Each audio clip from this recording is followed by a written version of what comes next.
It's another day mga boss, mga loves. Again, ito na naman. Bagong araw. May hidaan ulit ako.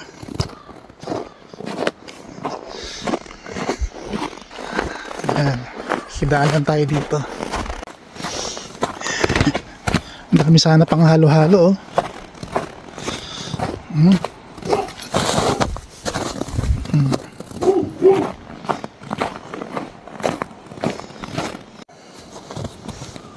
Buti naman nahagod to.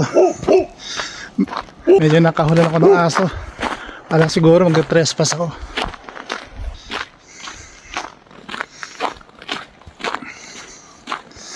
Hanggang nakataas yung snow dito. Buti naman at tinarabaho to. Kita na yung semento. At syempre mas masarap maglakad. Mas safe.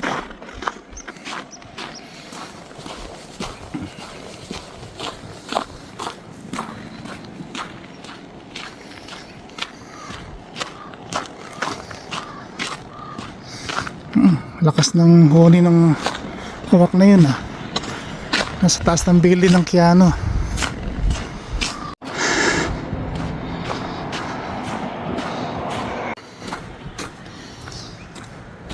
Naglasaw yung yelo dahil sa ice melter.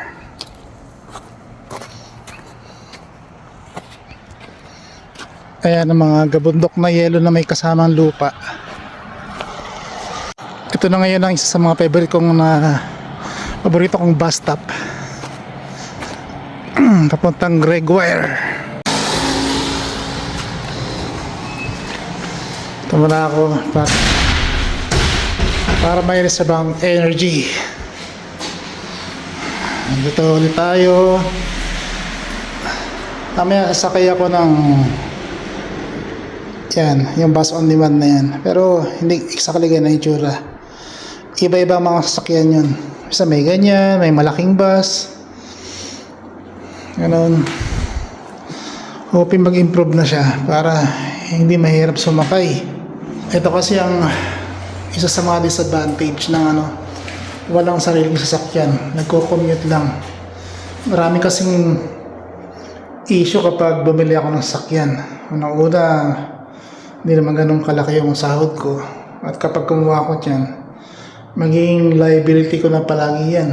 I mean, di ako masyadong kita. Magbayad daw ng insurance at iba pa. Dahil meron pa mas mahalaga sa sinasahod ko. I mean, meron pa mas mahalaga sa dapat ko pagkagastusan. Kaya talaga budgeted yung pera dito.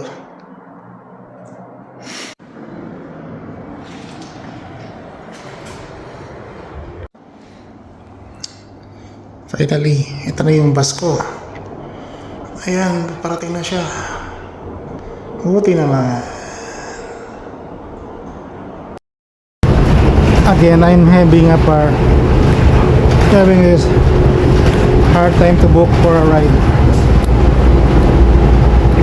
It always shows like this.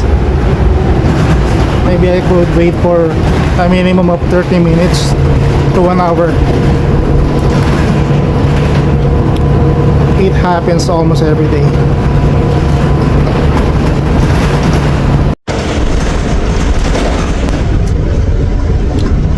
So I'm really a bit disappointed for this transport system. Although I'm not that feeling bad exactly.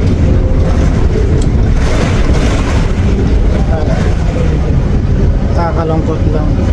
Kailangan mag-prepare pa at least 2 hours going to my duty. Hindi pa rin ako nakabook. Pababa na ako. I'm disappointed. Isa yan sa mga lumang bus dito sa Fort Mac.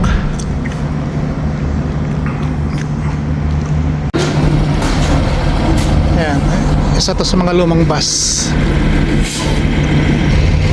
Ngayon naman, hindi pa rin ako nakakabook ng bus. Problema ngayon to. Hello mga boss, mga loves. Ito na naman tayo.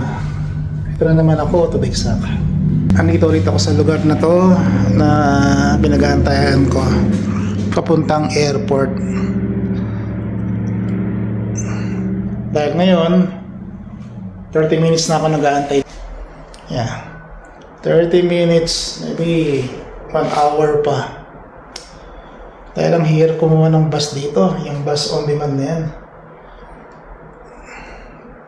Babysitting na talaga yung araw mo.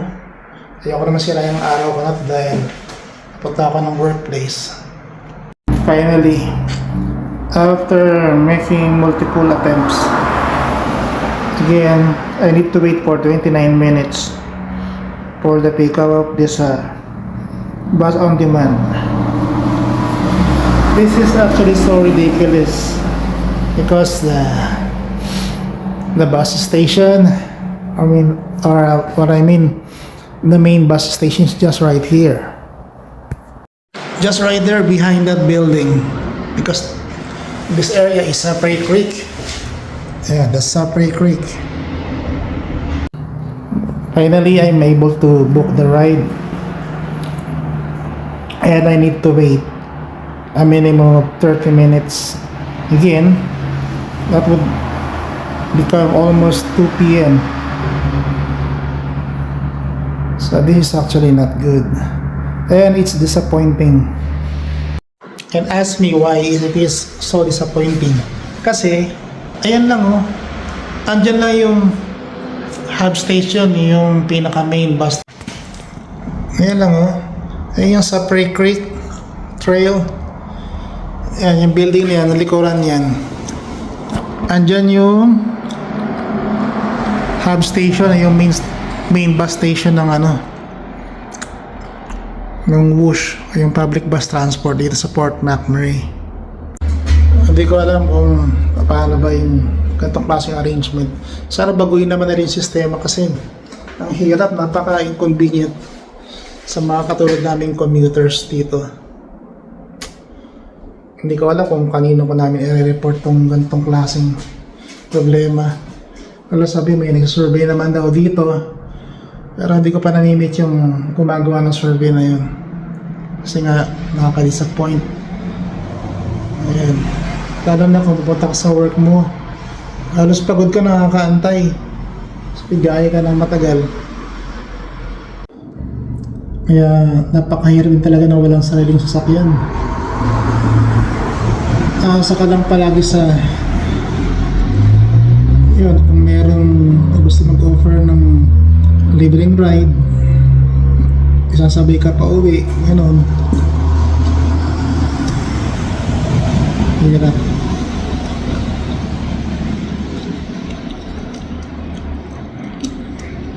Kaya ito lang kasama ko yung chewing gum ko para tabuwasan yung ganitong klaseng stress. Pati ba naman sa pagbabiyahe may stress pa.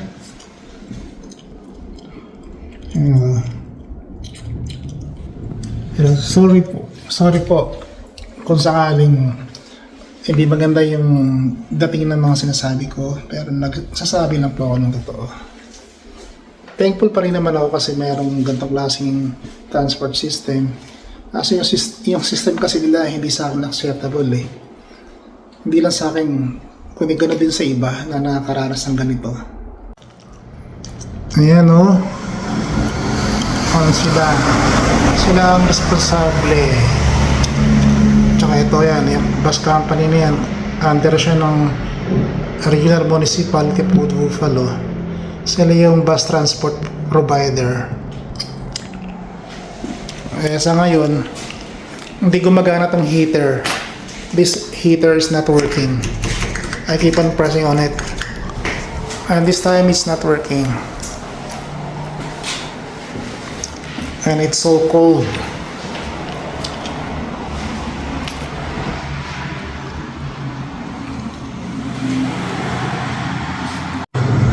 Kaya dito pa lang ubos talaga yung time mo eh, sa pag-aantay pa lang. Bago ka makating sa work mo, halos pagod ka na. Parang nabawasan na yung pasensya mo sa kaantay. Para nag-aantay ka ng ng walang hanggan. Ay, nako. Ang hirap talaga maging OFW.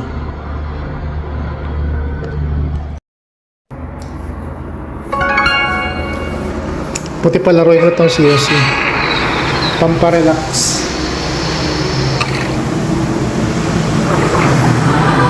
Beginner pa lang ako eh.